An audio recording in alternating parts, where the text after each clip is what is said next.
So diving into a little specifics on some of the products, Cognibiotics is one that I know Matt's a huge fan of. And I just love to hear how it works, because I've had some people kind of say, how does that work? I'm explaining how the bacteria, our gut and our brain are connected, but I'd love for you to just explain how Cognibiotics works and what you would recommend for a dosage, because I know it says 2 on the cap. I know Matt always likes to double and triple everything on there. So love to have you dive into Cognis.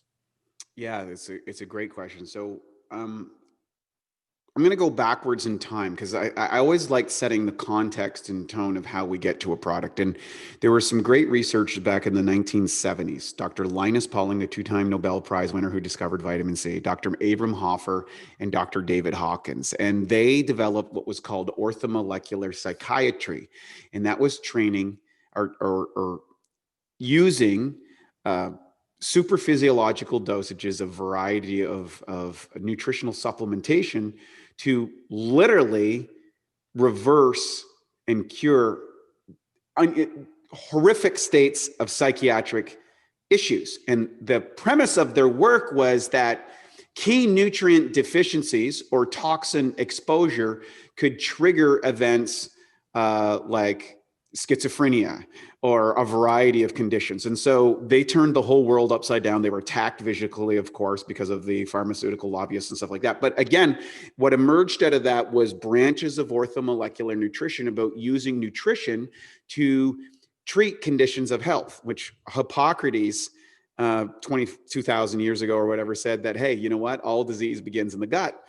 Well, so that was really interesting, right? So, and let food be your medicine and medicine be your food. But if food's been altered, well, then we need to kind of target these nutritions, and we can use testing to do so.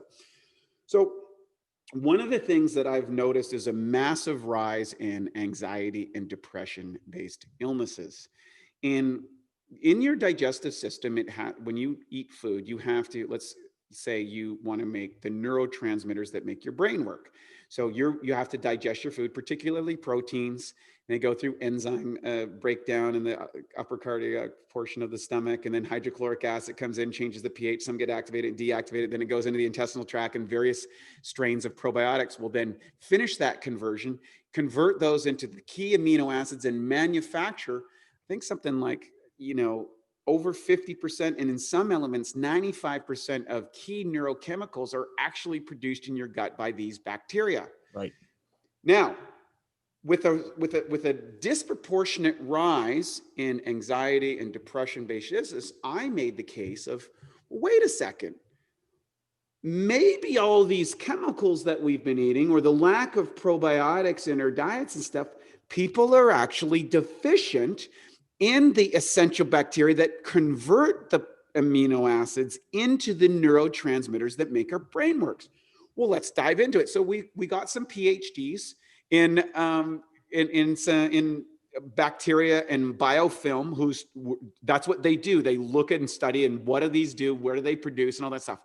So what we did is we made a catalog of all of the bacteria that were involved in the manufacturing of the neurotransmitters, what they ate for food, how they worked. Then we also reached out to a neuroscientist who happens to be an expert in Chinese medicine.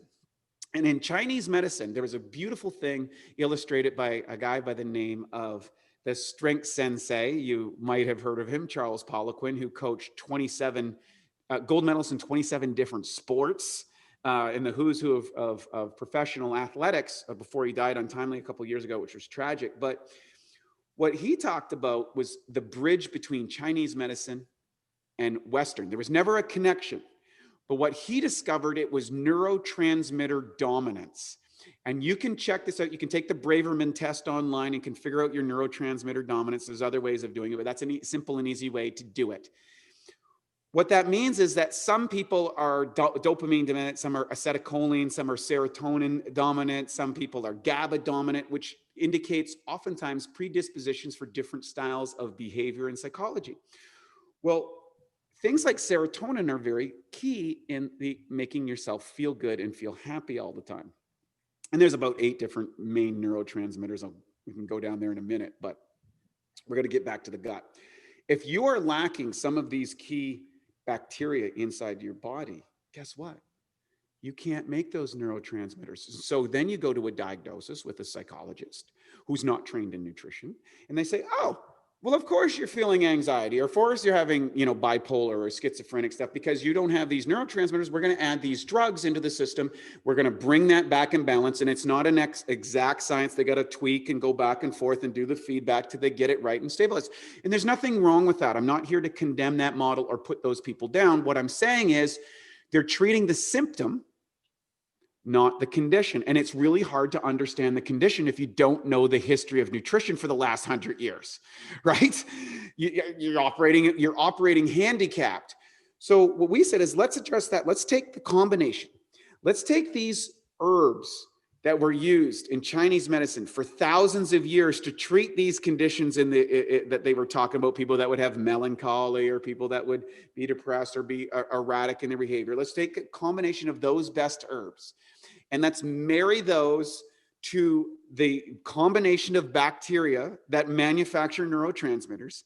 And then we're going to put the right prebiotics in the capsules because the bacteria won't get going unless it has something to feed on. And we're going to put them all into one simple supplement and see what happens if we take it. That's where Cognibiotics came out. And I have some very close friends who have suffered from neurochemical imbalance for years.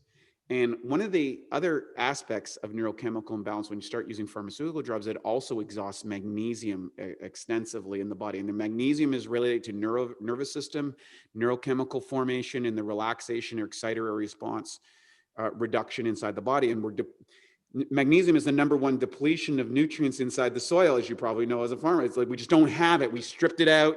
It's gone in North America, and virtually everybody is deficient in magnesium. And so we said, I took some of my friends and I said, hey, I want you to try this, see how you feel. What they all noticed, and virtually across the board, is they started to see their capacity to manage their anxiety and stress improve. They started to see that they were a little bit calmer, a little bit more relaxed. They felt it easier to manufacture their diet, because a lot of people, when you go off on neurochemical, that's what starts binging. You start binging because your body is trying to get something, to get a neurochemical, sugar, whatever, to kind of get this disbalance. And it doesn't care if you get fat. It just wants to keep the brain going. And then people would have, oh, I blew my diet, I feel anxious. And they're judging themselves as opposed to observing themselves. And we started to see positive changes for it. Regular people like myself, I take it, I just notice the difference. I feel upbeat more often. It's just easier for me to stay in a kind of an upbeat state. And we notice this based on diet, but it's also related to bacteria. And I go on it and off it and documented it, and I could definitely see the difference between the two. We also check its results on biofilm and how it grows with diets and stuff. It's very fascinating that we do all this research. So that's where Cognibiotics came, which then led to our cultivation and development of specific nootropic blends, which are nutrients that address directly to the neurochemical formation, so that we had the building blocks to go into the brain through extraction processes and stuff like that. And now we're starting to, well, we just had some massive breakthroughs in nootropic cognitive function. So we're really excited about brain health and focus and capabilities. And we're moving in that direction now from digestive health.